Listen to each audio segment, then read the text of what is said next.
It depends who's telling the story, I suppose. The prisoners would have one view, the people who work in the prison system would have another, and I think it's up to people to decide where the truth is. Give government propaganda and the media spin doctors the flick.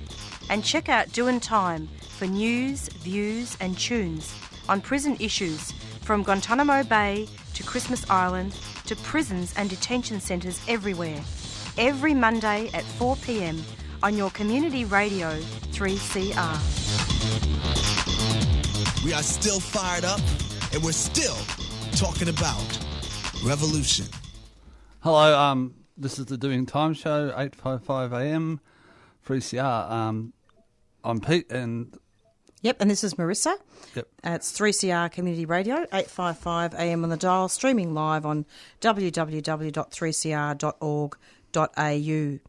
This is Marissa, and we'll be taking you through until 5 o'clock this evening. First up on the show, we're going to be speaking with Brett Collins, who's from Justice Action. Brett is going to be talking about mental health and prisons, and he also wants to talk about the prison newspaper. So we'll speak to him. He was the last person that we interviewed just before the summer programming, so it's great that he's coming back. Justice Action has done some great work with prisoners, and that's based in New South Wales. And then after that, we'll be speaking with Anthony Kelly, and he's actually from Melbourne Activist Legal Support, and he's also the Chief Executive Officer at Flemington Kensington Community Legal Centre. And Anthony has done extensive coverage with 3CR, and in particular Doing Time Show, in regards to the imarc protests, but also in regards to police brutality. So we'll get on to Brett. Yep, we'll get on to Brett now. Hi, Brett. Hello, Brett. Hey, good morning. Good afternoon, Morning. guys. Good mornings, right? Crazy time. Crazy time. It is crazy. Today's going to be really hard. Indeed it is, Brett.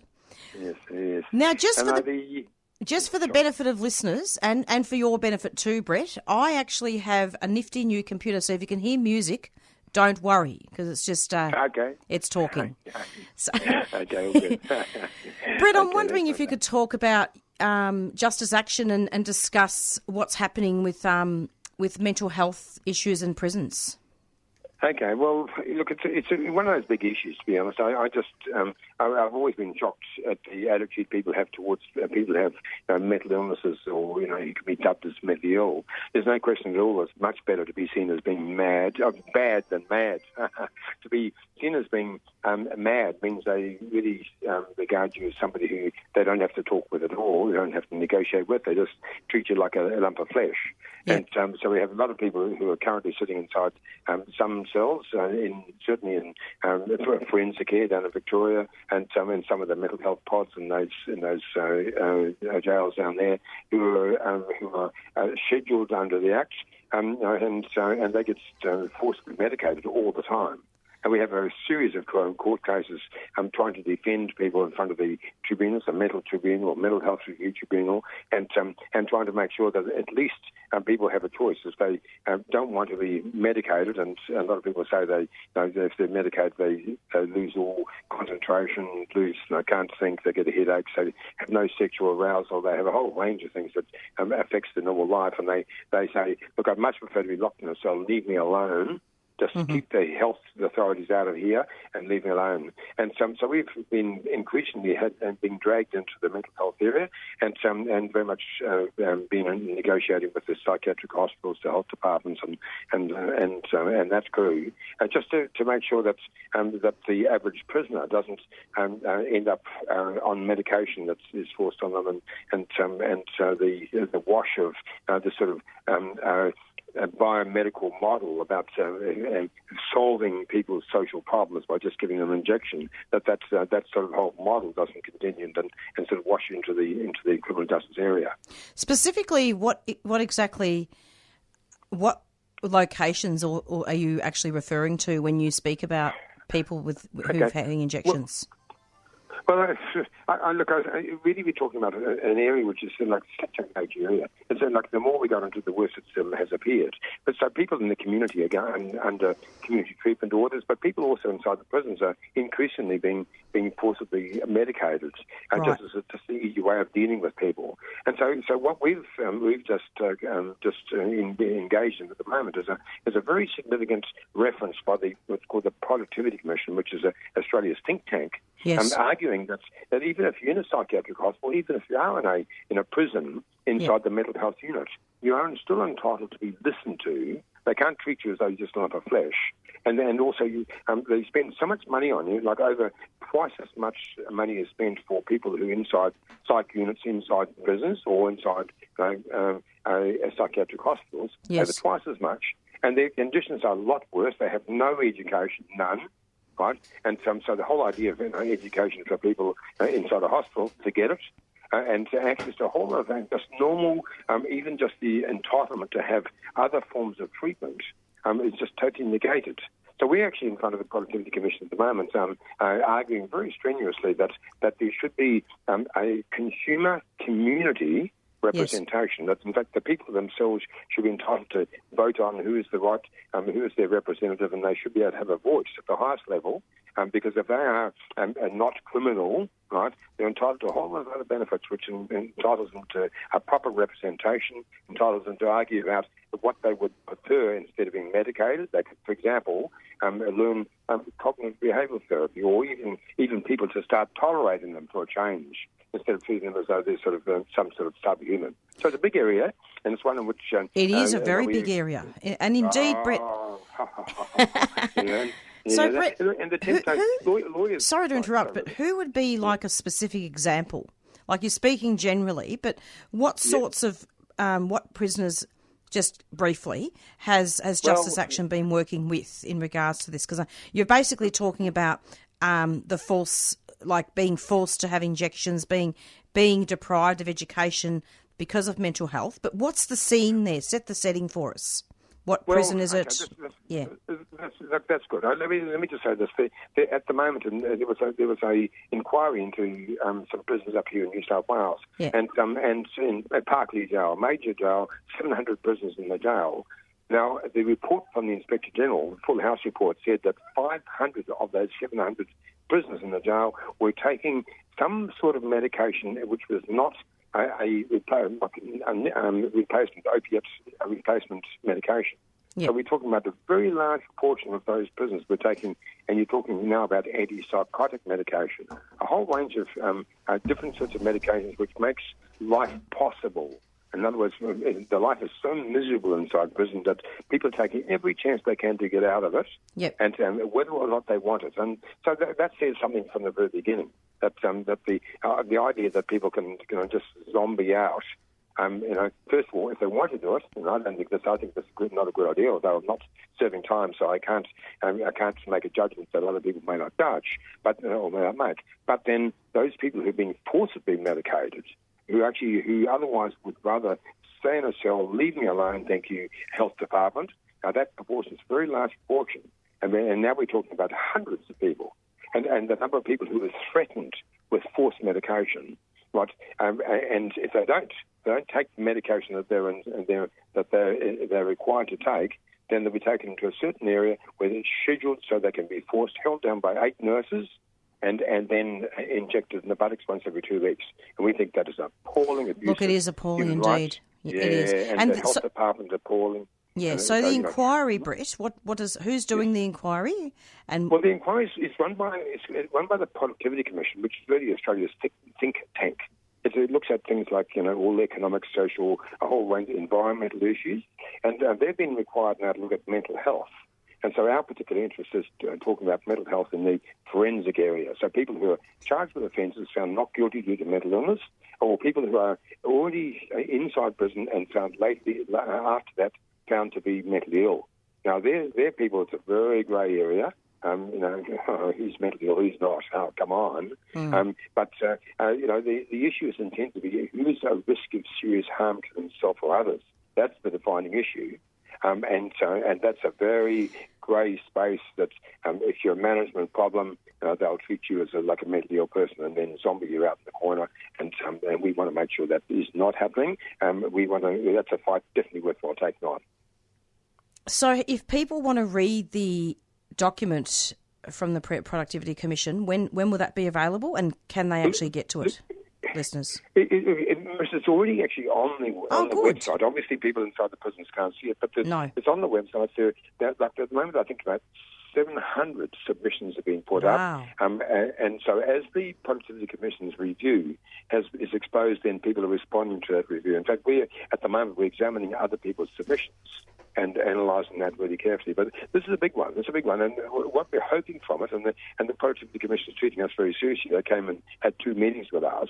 And what we're hoping from this is that we'll end up with some entitlement for a representation from the wards themselves, and for that to be funded. So they will have a right to proper representation which they can vote for and then present at the highest level, because they have more entitlements. They should have more entitlements than people in prison. They have the entitlement of, in fact, there's an obligation by the government and by health department, corrective services, and to make sure these people have the best of attention. And that doesn't mean an injection in the buttocks. It means on the terms of the person who is supposed to be ill, they should be entitled to get the support that they need. And that's a careful statement, which is based upon what the health department itself says.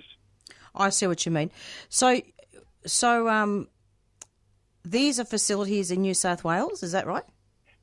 That's right. Look, it's part of it, but look, in every state and territory, the same issue occurs. Like forensic care down in Victoria has the same rules. Like we're dealing with the Minister for Mental Health down there. He presents himself as quite a reasonable man. We're actually asking him to contribute to the newspaper. Tell us about the newspaper, Brett, because I know that's something you want to talk about. Can you talk about the prison newspaper and what's happening with that? Look, absolutely. Look, the newspaper it's been around for quite a few years now, and so we put the last edition out in May, and we're just setting ourselves for the next one. The last one was all about education. Education and a chance for people to use their time properly inside the prison. They're in a cell to have a chance to do their courses, learn whatever they want to do. Whether it's a language or accounting or art or whatever they want to do. But they should be are entitled. Right, to have access to whatever they want to read about in their personal development. Now, that hasn't happened. And so we are, at the moment, we have a team of 4 people working just on that, developing the entitlements of people in prison to do the course that they want. Yeah. And so we found in cases doing very little of that. Yes. In fact, in all states and territories, they only do what the corrective services itself actually requires them to do. Very minimal. And there are no correspondence courses anywhere in Australia. So with go on. Yeah, sorry. I was just going to ask you. Universities is different. And the universities is different. So we're actually fanning out to the universities and seeing what universities are prepared to enrol people in prison. And the newspaper then is following through, right, on their latest edition, which is, we said to everyone, we will find what education courses are available Australia-wide, and we will tell people who write to us what they can do and what the contacts are, what the courses are. So we're actually in the process now of making sure that anyone, whether you're in up in Northern Territory or Victoria or Tasmania, that you will have access to a course that you will want and which can be paid for by the government. So HECS fees, university fees, can pay for the enrolment for anyone in prison, as long as they have their basic, the earlier courses in place, and people can learn what those earlier courses are, and then there's access. Fantastic. But the access is limited. That's the only problem. It is limited. And so, look, just so that to summarise, Brett, because we've actually covered a lot of ground here. So basically, for the benefit of listeners, you're listening to the Doing Time show, and we're doing an interview with Brett Collins from Justice Action. And so far, what we've discussed is the mental health in prison, issues in prison, and not just prisons but facilities, and looking at also education and the fact that there's little access. Now, there's just one question about the newspapers. In case people are listening from prison, how can they get access to the newspapers and how can they contribute? Look, the easiest thing is really just send us a letter, and then we'll come back to them. I mean, now we have, I'll give you the PO box. So it's PO Box 20014, World Square, right, New South Wales 2002. So it's once again PO Box 20014, right, World Square, New South Wales 2002.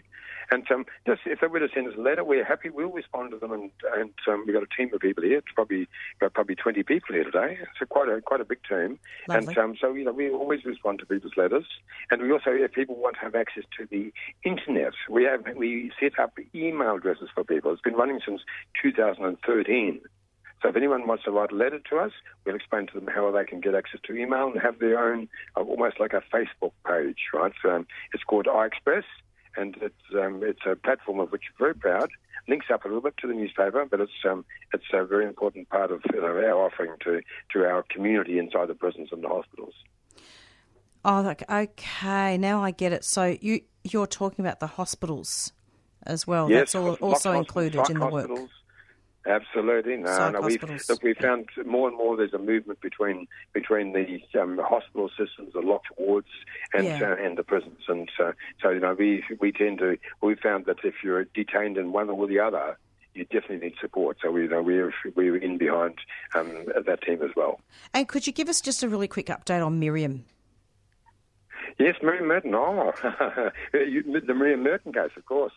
Well, that's in some ways a bit of a touchstone to the work we're doing in mental health.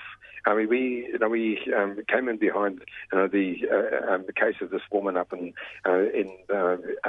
Lismore-based hospital in New South Wales, who was treated so badly, but the treatment by the nurses was captured by CCTV. The woman was just abandoned and hitting her head against the wall and died.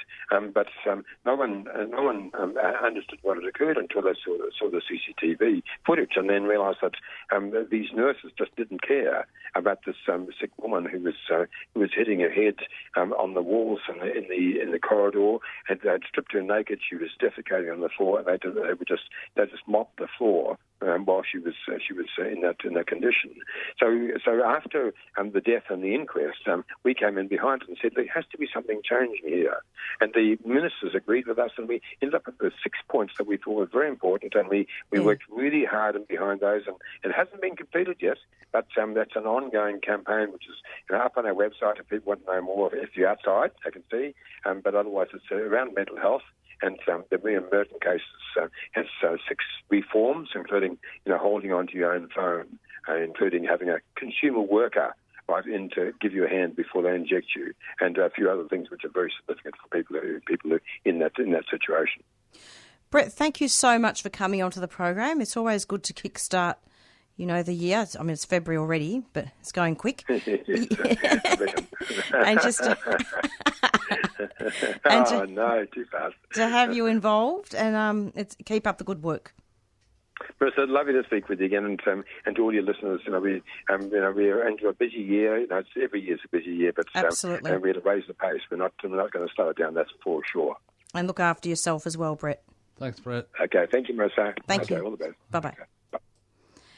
And that was Brett Collins from Justice Action, speaking about newspapers in prison and looking at the mental health, in particular, a woman that had died in care, and a little bit about the inquest. We've got Anthony Kelly coming up next, and I'll give you a formal introduction about that topic later on. Let's go to it. And I know, Peter, you haven't had a chance to play music last week, so no. Yes, we'll go to a. Should we go to a track or an announcement first? Go to a track and then announcement. Awesome. This is Spy vs. Spy. They were back in the 80s, sort of a band that used to play with Midnight Oil and stuff.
3CR is about community, and we welcome your participation at the station. 3CR is open to a wide diversity of volunteers and is a great way to connect with Melbourne's activist community. Have you ever thought about volunteering, doing a reception shift, getting a program on air? Training in radio skills or contributing to one of the station's committees. There are many ways to be involved at 3CR. To find out more, go to 3cr.org.au and get in touch.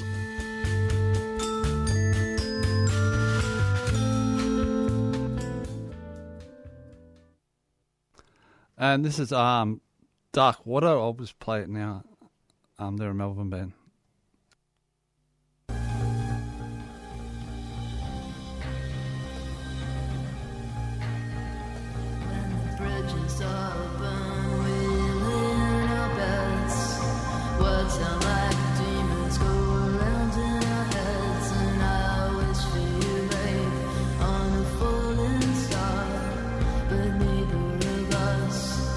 Chase it that far around the devil's vice.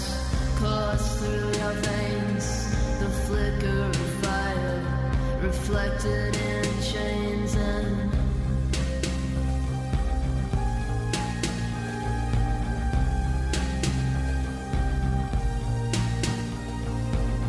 I chased you while you were chasing the sun.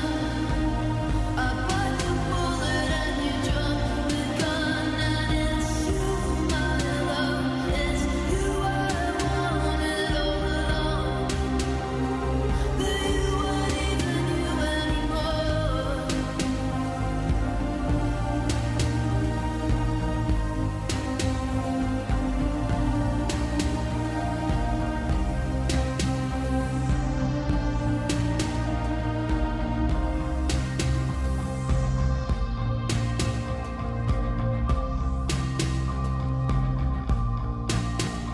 And I had to get out, I couldn't see the stars clear in the city so shallow, surrounded by space. Now you dream of the ocean to fall under her wave. I see you in my mind on the sands in a haze, like a siren sleeps, dreams deep of dark water. Dreamt I was your son, dreamt you were my daughter, and you're slipping away, babe, I'm slipping too. Both of us fighting for a love we knew and you.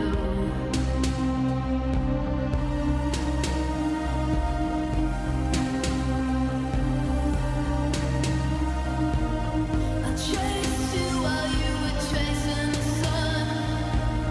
I bite the bullet and you jump the gun, and it's you, my love, it's you I wanted all along. But you weren't even you anymore.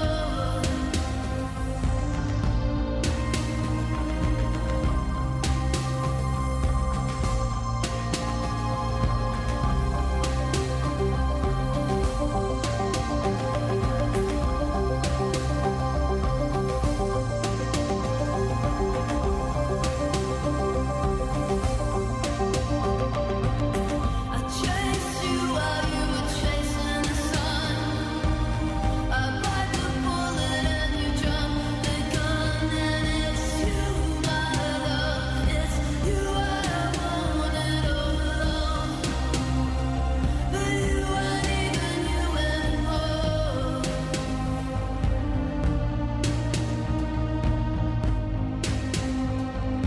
You weren't even you anymore.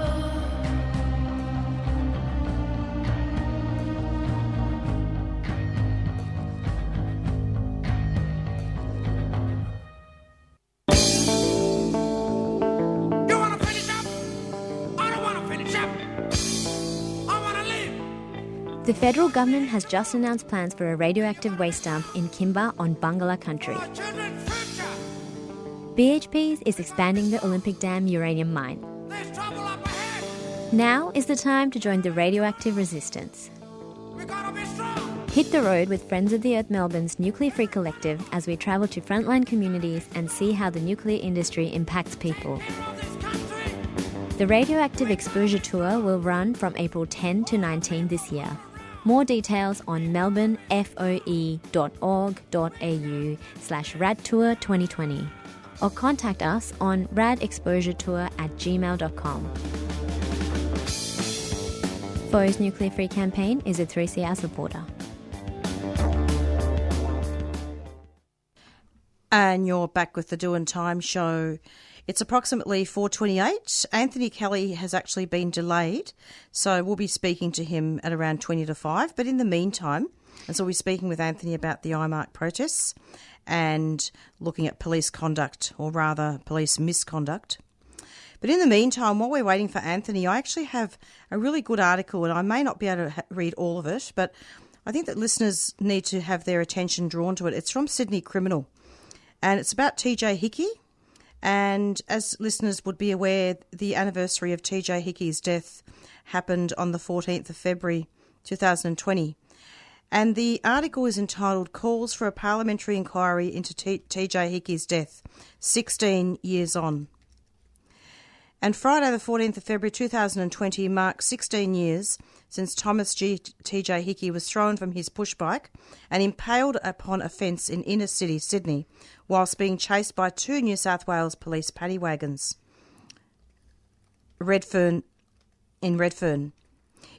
Excuse me. In honouring his memory, the Hickey family have arranged a memorial march through the streets of Redfern on the day. And the event is also a demonstration calling for a parliamentary inquiry into the teen's death, as the findings of the inquest are full of holes. In the moments preceding the fatal incident, two police paddy wagons were patrolling Redfern and Waterloo, hunting for an identified offender who'd recently robbed someone out the front at Redfern station when TJ appeared on his bike. Down the line, there's no suggestion that TJ was the actual thief. Of course, officers may have initially suspected he was, and the coroner found that Redfern mounted a footpath and followed the boy down a pedestrian laneway, despite that they didn't. The 17-year-old boy, Gamilarra boy, died in hospital the following day. This sparked the Redfern riots, which saw the local Aboriginal community vent its anger over the incident and numerous prior injustices, and it's thought the fallout from the riot weighed heavily on the inquest findings. A following, not a pursuit. The Redfern riots were on a scale not often seen in this country, provoked by the understanding that TJ lost his life whilst under police pursuit. Rioters hurled projectiles, bricks, fireworks and bottles at Redfern police. Around 40 officers were injured and more than 25 people were arrested. What emerged of the subsequent coronial inquest was TJ rode past Redfern and then headed down Renwick Street, which ends in a cul-de-sac. But there is a footpath that leads to Phillip Street.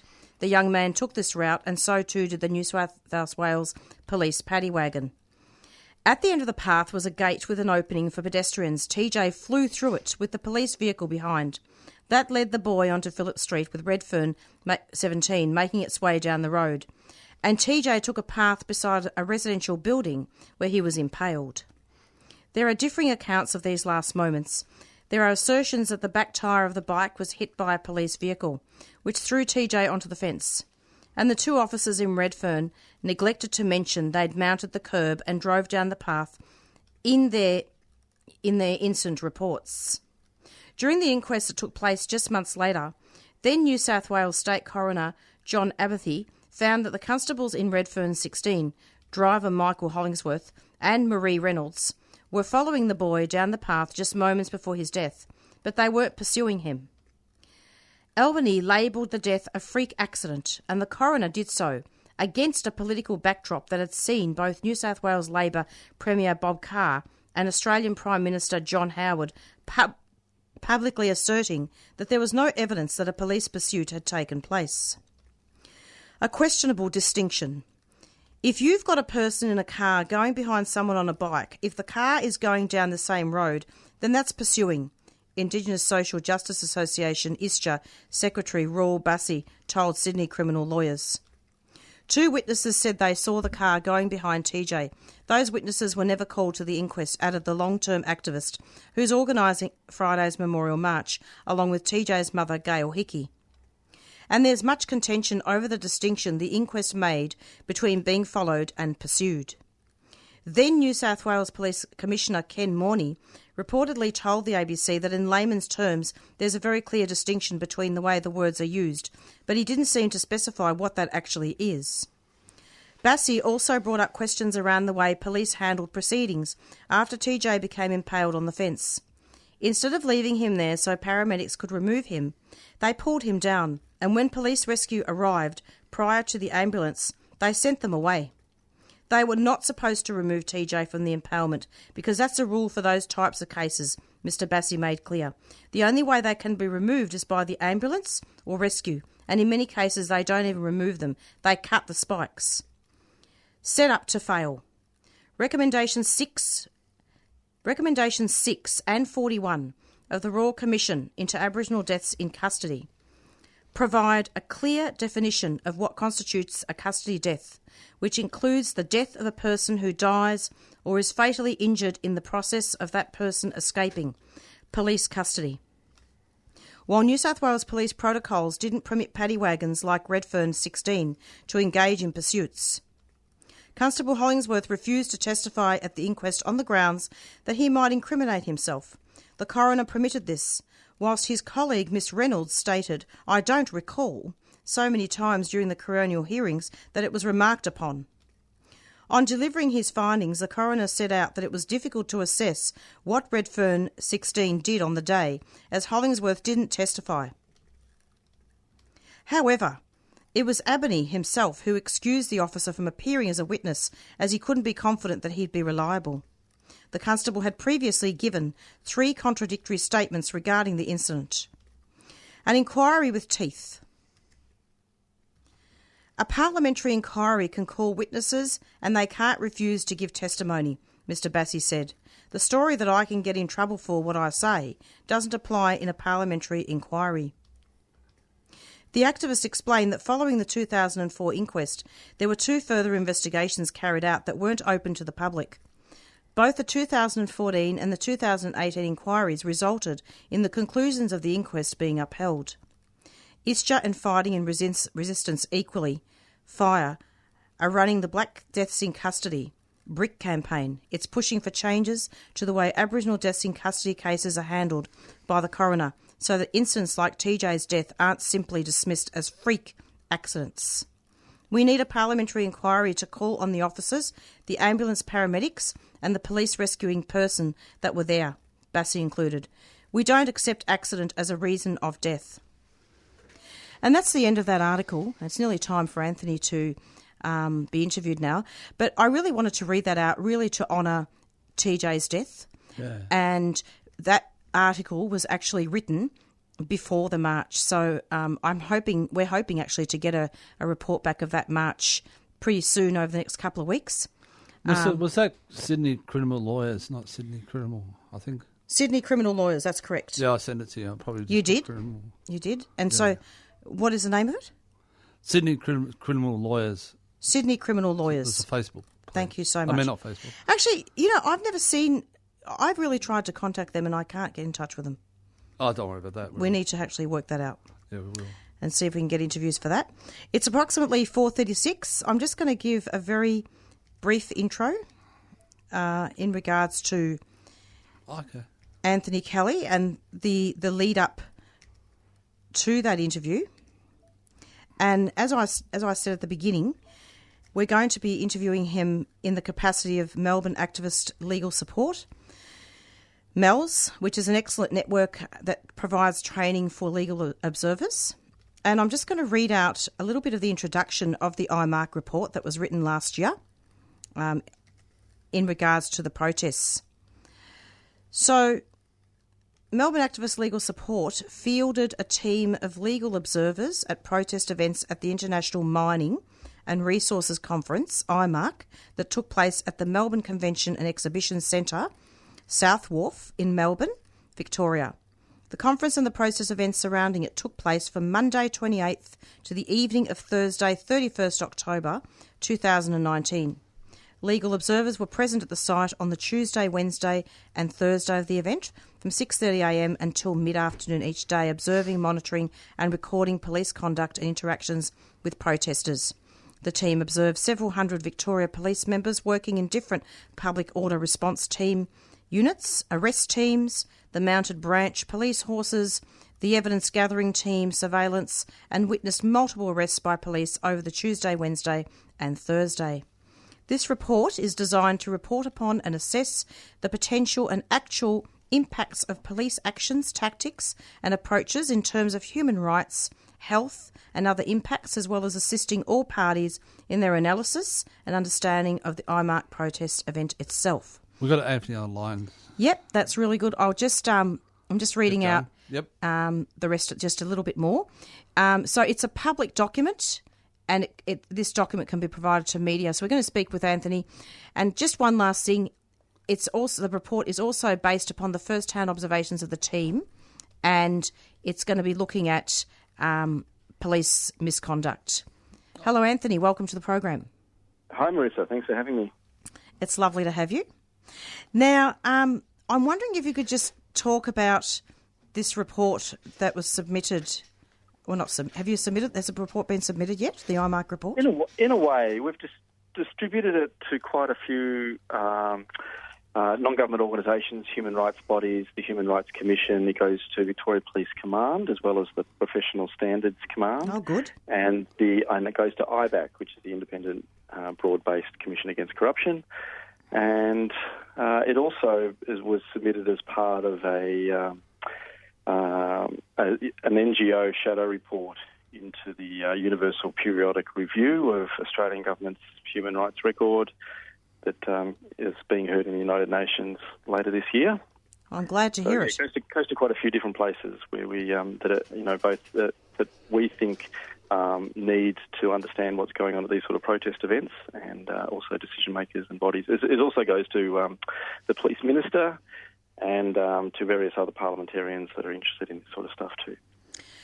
That's fantastic, actually. So, Anthony, I believe that this report really talks a lot about the in the context of deep problems with public order policing in Victoria that have been evident over many years. Can you talk about that? Sure, yeah. So we've been tracking policing really for the last 8 or so years. We formed after Occupy Melbourne back in 2011. We came out of the Occupy Melbourne legal support team that was present down at the City Square, and the first report that they put out a report in 2012 about called Occupy Policing, and so since then we've been tracking public order policing quite intensely over a range of different protest events, and what we're seeing more and more is sort of what's been happening around the world as well, and criminologists and researchers have started to call it strategic incapacitation, which is a policing approach that's designed to make sure protest movements remain small in a way. They use a whole variety of tactics and approaches to prevent protest movements getting larger. And that's something that, as you can imagine, is inherently undemocratic, let alone infringing on basic human rights. Yeah. So they're wanting to keep them small, and they're also trying to obviously stop protesting. Well, not to that extent. So Victoria Police are obligated to protect the right for peaceful assembly and for political expression under the Charter, and police do a whole range of things every day to sort of facilitate protests. So that they stop traffic and they cordon cars and they make sure protests are done safely in the city. So there's no problem with that sort of traffic control and facilitating safe protests. But what they do in a whole range of different movements is undertake tactics which are designed to minimise disruption and to prevent actions sort of when protests move into unfamiliar forms of protest, such as occupations and city blockades, and the sort of blockade that we saw at imarc. And they might use a whole range of tactics to prevent protest movements expanding. And what we're also seeing is the use of assertive arrest strategies and charging activists long after the event. We haven't seen this for quite a while. It's not unheard of course, but following up after an event, using the evidence that they've collected, video evidence and so forth, and knocking on people's doors, contacting activists, bringing them in for interviews, and either threatening or laying various charges after the fact. Did this happen after the imarc protest specifically? Yeah, that's right. Yeah, so it's happening at the moment. So several people, 8 and potentially more people have been contacted by various police units in relation to imarc. They've been asked to come in for interviews, and they've been threatened with various charges. Now, as far as we know, no charges have actually been laid. And this is after the event? That's right, yeah, so after the event. And it's happened at various other protest events in Victoria after the event. And it's a way for police to really sort of assertively enforce various laws that rather than having any sort of public safety or actual on the ground preventing disruption or anything at the time, they're designed to hamper and dissuade activists from undertaking these sort of protest events. So that's purely a tactic that's designed to dissuade activists and hamper them, and that's bordering on political repression, and as one of the ways we're seeing it. So that's one of the things that we're tracking as part of our Melbourne activist legal support work, is tracking these sort of policing approaches over time, and how impactful they are, and also how they might be infringing on basic civil and democratic rights. I was about to say, in regards to democratic rights, and not that I want to speculate here, but could it be that for the future this could become a breeding ground to try and demonise activists and charge them with domestic terrorism? It's happened in America, and I'm wondering whether Australia is following in the footsteps there, with the Earth Liberation Front. In a way, yes, yeah. So the range of laws that are available to police can be used in any particular time. We've seen police use a variety of quite archaic laws. So besetting is one that was been used recently. Unlawful assembly is a law that has been threatened recently, which is quite an old common law that hasn't been used for quite a while and directly contradicts the Charter. It predates the Human Rights Charter. So it looks like they're clutching at a range of different potential charges in order to hamper the growth and the strength of these sort of emerging movements.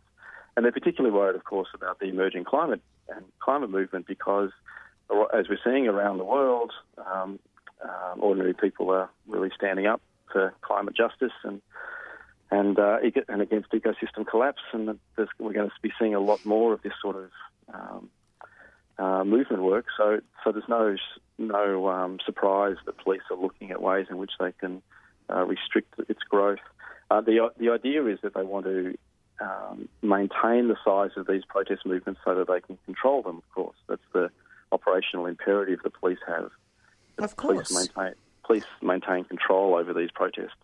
And when they get out of control, that's when the police become really worried. And and again, they have a whole range of force tools and application that they can apply in those sort of circumstances. And I'm wondering why protests get out of control. Could it be that the police use unnecessary aggressive arrests and unlawful use of police powers? Yeah, research around the world has borne that out, that police, if police take an attitude that a protest is like a riot, then it's more likely to become that sort of uncontrolled reaction. And, the police use of horses, for instance, at imarc, created all these tumultuous, surging, crowd, all this justifiable anger, which created much more chaos than was necessary. Their police actions turned picket lines where people were linked up in front of a building into surging, crowds that were in distress from both the capsicum spray and the horses and the pushing and shoving by police. So we see that a lot at protests, that the police tactics themselves generate chaos. And, it's something that police really need to learn, that it's, it's often much better to have very much a hands-off approach. But, there is an operational imperative that police have. Would you say then that there's a rapid expansion of the public order response team?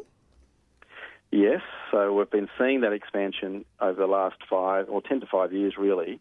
So much more dedicated training. They're able to, the sheer force of numbers that we see at these sort of protests is another indicator of this sort of strategic incapacitation approach, that they'll use all the numbers available to them to cordon and control a protest group so that other people can't join it. It's like a peddling type thing, but also that they can surround and make sure that they can control the protest. And that in itself deters members of the public from joining in. It creates the impression that the protest is dangerous and illegal, and it generates a whole range of public perception issues that the movements then have to deal with. It's essentially, it helps to demonise protest groups. It's very interesting that this heavy-handed tactics, I mean, they've happened over the years, of course, but the tactics seem to have been a lot more heavy-handed last year during the imarc protest. And I'm not surprised, given that the coalition government really wants coal to be at the top of the agenda. So, yeah. So one of the things we say is that the policing response is dependent on a huge range of factors. One of them is the political context of the day and the time, the media framing of the protest, and the police can play into that and manipulate that through a whole range of communication before the event. It also is also determined by the who's in the protest movement itself, what sort of sections of society they represent, how accepted they are by mainstream society, and a whole range of other factors. The training the police have, the equipment that they're tooled with, all these sorts of things play into the sort of strategies and tactics the police will use, and only some of them are under the control of the protest movement itself. Some of them are much wider civil society issues about how we maintain and constrain policing from being authoritarian and anti-democratic. Democratic. Well, what's democratic anyway? Maybe we need to save that for another show. It's approximately 4:50 and we're listening to an interview with Anthony Kelly from legal... Sorry? Oh, Anthony, help me. My computer's gone blank. Melbourne Activist Legal Support. Here we go. Melbourne Activist Legal Support.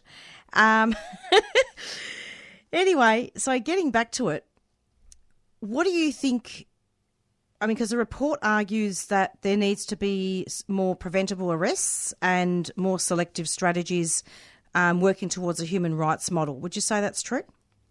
Well, the human rights obligations that Victoria Police have is one of the ways in which we want to make sure that police treat people, humanely and with respect to these rights. And they're hard fought for civil and political rights over many generations of activists. So we need to really hold the line on these sorts of things. We do have a right for peaceful assembly. We've got a right for political expression and political communication.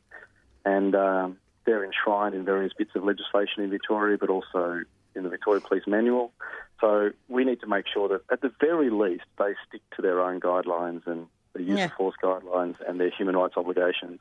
And so we're at the very least we're pushing back on those where we see police overreaching their powers and their obligations under the Charter. We're seeking to hold them to account, and that's that sort of vital political space that we have for movements to maintain and work towards an effective democracy. So what's Melbourne Activist Legal Support going to do in regards to getting these people together that where they've been knocked, where the police have knocked on the doors? Is there going to be a media campaign to expose this? Well, we're tracking it, and we're hoping to report on it at some point soon. With the imarc legal support team are doing a very good job. There's for those of you who haven't heard about it already, imarc have been doing a lot of follow-up and support for all the arrestees. There's on the 12th of March, another court appearance. There's another Court Solidarity Day where people are going along to the Magistrates Court to support those that are facing charges. And imarc have also put out a notice saying that if you're contacted by police in relation to imarc, then let them know. Okay. I can read out the arrestee support number if you like. Yeah, absolutely. Before you do that, it's approximately 4:53, isn't it? Yep, that's right. Keep going, Anthony. The arrest number? Sure. The imarc arrest support number for the team is 0431 319 016. And so they're asking people to contact that number if they get contacted by police. But also they remind people that it's totally within everyone's right to give a no-comment interview. So police are seeking evidence when they ask people to come in for an interview. They want to know that you're there, and they want to know who else was there and what you were doing there. So a no-comment interview protects your right not to incriminate yourself. And so the other thing, of course, is that you don't have to go in for an interview if they ask straight away. But people are, having their own, making their own choices along with that. And there's a range of other links for advice that the Blockade imarc team have put on their Facebook page. Thank you so much, Anthony, and it's good that you've read out the numbers of that number of that resource. And indeed, just be careful because of the fact that this is definitely a divide and conquer. Just one last question in regards to the continued misuse of OC aerosols, dangerous use of police horses, weaponry, and excessive use of force. Have injuries been tracked as well? The injuries that the police have inflicted on protesters? Not as much as we would like. So the police have to fill out use of force forms when they use capsicum spray and other forms of force. Those are routinely under-reported, and they're not filled out anywhere near enough. But there is some sort of recording process that police have about their use of force. Now, as movements, we don't do that very well about tracking injuries or so forth. So we do our best through our incident reports, and so do the medics and first aiders. But there's really a lack of solid data on that. And we are working on systems where we can record those sorts of injuries and track them over time. Absolutely. We haven't got them yet. Anthony, it's great to have you on the show. We've got about 2 minutes left of our show. Thank you so much for coming on, and I'm hoping you can talk to us later on because we certainly do need to provide coverage about this situation. Indeed. Thanks very much for having me. Thanks a lot. Anthony. Take care. Thanks, Peter. Bye-bye. And that was Anthony Kelly from Melbourne Activist Legal Support speaking about imarc last year and the far-reaching deep problems that have happened in the police force and indeed in regards to strategic blunders that police have made in regards to arrests and excessive use of force and violations of human rights. We've got about a minute left. It's goodbye from Marissa. And see you all next week. See you next week, every Monday from 4 to 5 for the Doing Time show. We're going to go out now with a theme song, Black Fella, White Fella from the Rumpy Band. Beyond Zero up next. Bye. Bye.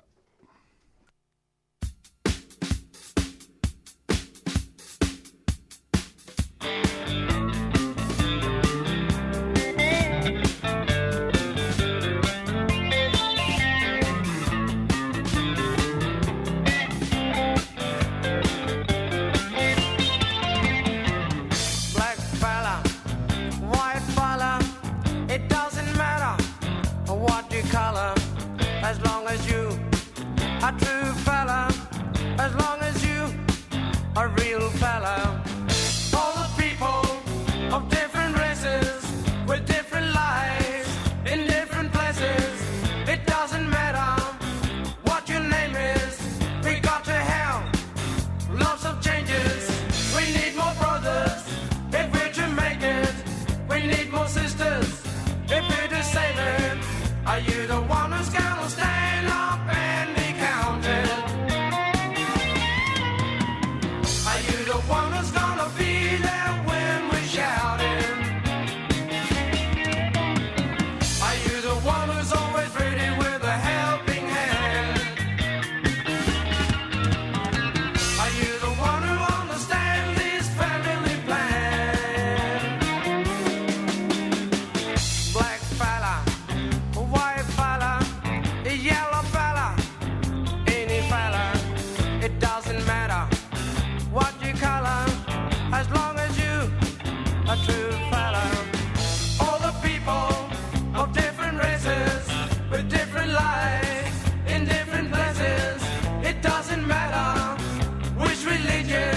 This is David Rovix, and you are tuned to 3CR 8:55 AM, Melbourne, Australia. Step 3 is finding there's a tactic when everyone believes it could be true. That if all the people work collectively, there just might be something we can do, and everything can change. Welcome to the Beyond Zero Emissions Show, and salut Babette.